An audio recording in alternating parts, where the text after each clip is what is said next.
Ang dali lang kapag may ano ka na eh, may experience ka na eh. Whereas dito sa freelance tsaka sa VA, parang sobrang saturated ng market. At ang daming taong gustong pumasok. It's so hard to get in. Pero yeah, naisip ko nga na parang magano lang kaya ako. Mag-overseas worker na lang ako. Mag-factory worker na lang ako, yung mga hard labor. Kaso yun, when I got back from Taiwan, which was my first out of the country, message ako ng marketing team ng Trently. And here I am. Lucky, I guess. Lucky.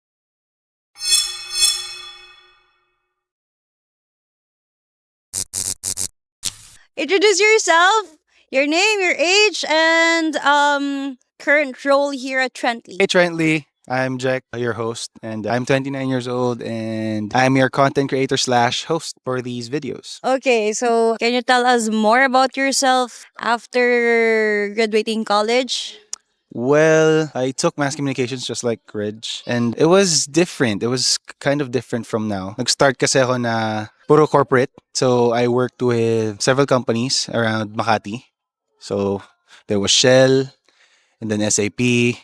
I worked at Reuters, Thomson Reuters, and then Canva, and then here finally. SAP Concur yun, ano? Yeah, SAP Concur. Yeah, Tapos Reuters. Gusto ko dati Reuters eh. maganda nga sa Sabi ko, pag Reuters. nakapasok ko dun, galing ko na sa ano. Yeah. No, lalo na kung mascom ka, di ba? Oo. Ano sa atin yun? Big deal yun eh. Writers. Yeah. The name itself. So, sabi mo, di ba, nag-corporate ka? Saan ka nang galing and ano yung reason mo bakit umalis ka doon and bakit nandito ka na ngayon? Well, my most recent employer was Canva. I stayed there for 3 years. My first year there, I was a customer service representative. They call it customer happiness specialist. So I was a CHT agent for around 9 months. As after na nag-apply ako as an HR for contractors, vendors, and freelancers. Ang tawag naman nila doon is contingent workforce specialist. I did that for more than 2 years. So yun, umalis ako siguro kasi you're skilled. You're hardworking. But every day, you're stuck in traffic. You're stuck in a routine and a job that drains you.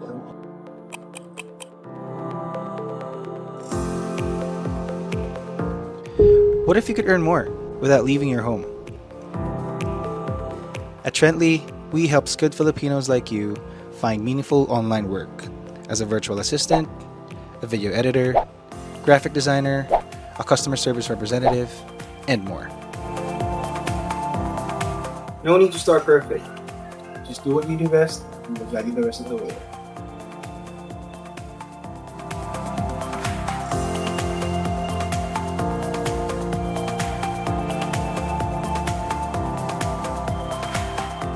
This is your sign to break free from the old ways of working.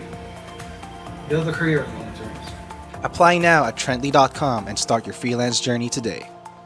I got sick of yung corporate setup. Parang feeling ko lang, yes, pwede mo akitin yung corporate ladder, pero hindi ko siya nakikitang magagawin ko siya forever. It got to a point na parang sobrang repetitive, tas parang wala nang creative side. Kasi nga syempre pag office job, di ba, repetitive siya. And you keep Sobrang doing, routinary. yeah, you keep doing the same things over and over and over again. And dude, I just wanted something new. So, gusto mo talaga ng more on the creative side ka. Yeah. Go wild. Yeah. Yeah, kasi ngayon gano'n naman na talaga eh. Hindi ko alam kasi hindi ko pinursu nung pandemic yung content creation na to eh. Dapat pala pinursu ko, di ba? Pero ayun, never too late, I guess. Yeah, anyway, since nagkaroon ka naman, na-dip mo naman yung sarili mo sa pagiging content creator, that's why na-consider ka. Follow me on TikTok, joke lang. Yeah. Yeah. Okay. Anyway, since you are the new content creator here at Trently, ano yung mga kaya nilang or ano yung mga mapapanood nila sa'yo? Ano yung aabangan nila sa'yo? I guess it's a mix of both yung professional side and yung fun side namin as a team. Kasi we'll be covering your VAs, people who aspire to be VAs or be part of this whole freelancing world. Tsaka yung mga employees and mga VAs mismo ni Trently. And then, syempre sa fun side, nag-interview kami ng foreigners, ganyan. Tapos, eventually, we'll dive into yung mga podcasts and other stuff. Pero, that's in the near future. We'll see. Depende sa direction ng team. So, are you excited naman? Very.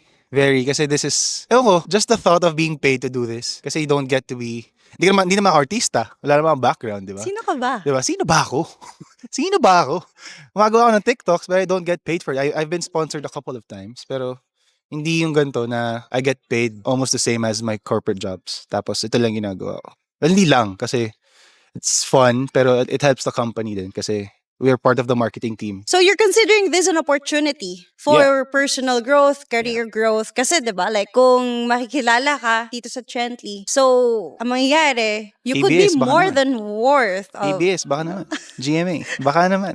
Baka bigla mo kaming iwanan. Hindi Ayun, oh. Kuha yun sa camera.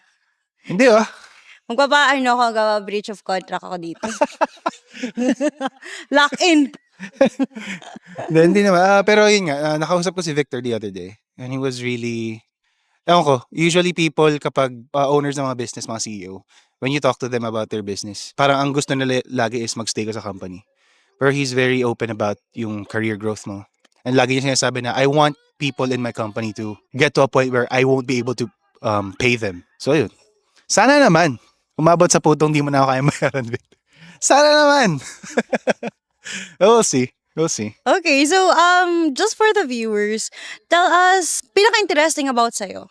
Well, I may not look like a theater guy, but I did a couple of musicals nung college. Well, not a couple, just one. But then I also did a couple of plays. I was part of a couple of plays in college. Nakigumanap ng Phantom dun sa sequel ng Phantom of the Opera, which is Love Never Dies. I did that in college. And I looked way different. Well, I had no tattoos. I was really skinny. My hair was not like this. Hindi puro uban. But yeah, I guess yun lang naman interesting sa life ko. Okay, so syempre 'di ba, malay mo naman, this will be the community na magsusupport sa'yo. Ano yung pinaka-lowest point ni Jericho?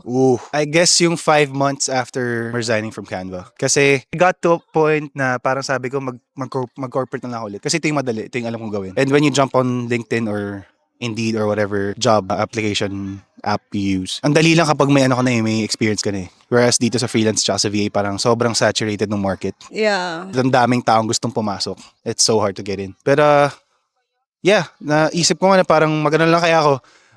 Overseas worker na lang ako. Mag-factory worker na lang ako. Yung mga hard labor. Kaya so yun. When I got back from Taiwan, which was my first out of the country, message ako ng marketing team ng Trently. And here I am. Lucky, I guess. Lucky. Magiging lucky din kaya ang marketing team kay Jericho. Abangan natin yan. Abangan! Sa Abangan susunod yun. na mga kabanata. Anyway, you already said that saturated ang market. The reason is, kasi sa pagiging VA, sa pagiging freelance, merong specialized, tsaka yun nga, yung sasabing customer service rep, Yeah. right? So, I think nandun ka sa side ng customer service rep. Kasi since galing sa corpo job, so wala kang yung specialization. Tsaka nag-try din ako nung mga, kasi syempre dahil VA siya, maraming, kumbaga parang, technically everyone is a contractor or freelancer. Yun yung hawak ng HRO. So parang sabi ko, sige mag-recruitment na lang ako for VA agencies or VA companies. Kaso ganun din eh. It's still your typical corporate job. Yeah, nalala ko ang Canva, sobrang hype nun eh. Yeah, No it was pandemic, really, until now, it's Even really, me, really big. I know, minessage kita nun. Yeah. Tinanong mo ako diba, may opening sa Canva. Yeah. Kung may opening. Yeah, And then, yeah. I'm not sure, siguro sa LinkedIn ko siya na Sa LinkedIn. Yeah. Oo. Tapos ayun. And then, eto na. Nandito ka na. Nag-switch na. Life has a funny way of bringing you to places na di mo akalaing you'll end up in. But yeah, it Okay. was... Anyway, isa pa, siguro it will be, gusto ring malaman, lalo na yung mga makakanood. Kasi, ang dami mo tato. Is there a reason behind? Because kung makikita ka na iba, sabihin, ang bad boy nito. Yeah. But meron ka bang mga myth-busting dyan na, mukha akong bad boy, pero ganito lang. Ganito ako. Okay, I'm gonna say this on camera just once. I am a complete nerd. I watch anime just like you guys. I geek out about stuff. Pag may interesting topic akong nakita online, mag-search ako sa Reddit for hours, tas mag-research ako. Alam mo yung gano'n akong tao. But, ewan ko, nung high school, college, parang sabi ko, parang gusto kong patato someday kapag nag-earn ako ng sarili kong pera. And then yun, parang nasundan, tas naging sleeve na siya. Tas syempre nung bata, gustong si Chris Brown, Justin Bieber, mga ganyan. Sabi ko, angas na mga tattoo nila, ako nga din. Ayun, naging na siya. Ewan ko, na-addict na rin ako. Kasi yung ganda tignan. Puti ko din kasi, so. But yeah. Nagbuhat bang ko siya? Ang puti ko din kasi. Wala to. Gluten. Okay, just to contradict, again, some may say na, syempre, bad boy tignan. Yung iba sabihin, yung lifestyle niya, ganyan. Do you have anything to say about your lifestyle? Maybe, alam mo naman, in the near future, syempre, we can build a community na fandom. Anyway, yeah. Yan lang, may pahabol ka ba about your lifestyle? Siguro, lang, I think, i-develop nyo lang yung wag kayong magpanggap. Yun lang. Just try to express yourself in any way that you can. Yung authentic. Kasi, lalo na sa content creation ngayon, sa content creation world, parang, everyone's trying to copy someone else. And halata mo kasi kapag kunwari lahat naman tayo ngayon babad sa phones natin. So alam mo kapag may ginagaya yung isang channel or isang tao, isang ganito, ganyan. Just try to be authentic kasi I think marami pa rin mga viewers na naghahanap ng authentic and ng genuine. Ayun, yun lang. Okay. That's your final interview? No, that's the intro of Jericho Espejo for Trentley. So if you want more of these videos, leave a like, drop a comment, and subscribe to our YouTube channel, TikTok, Instagram.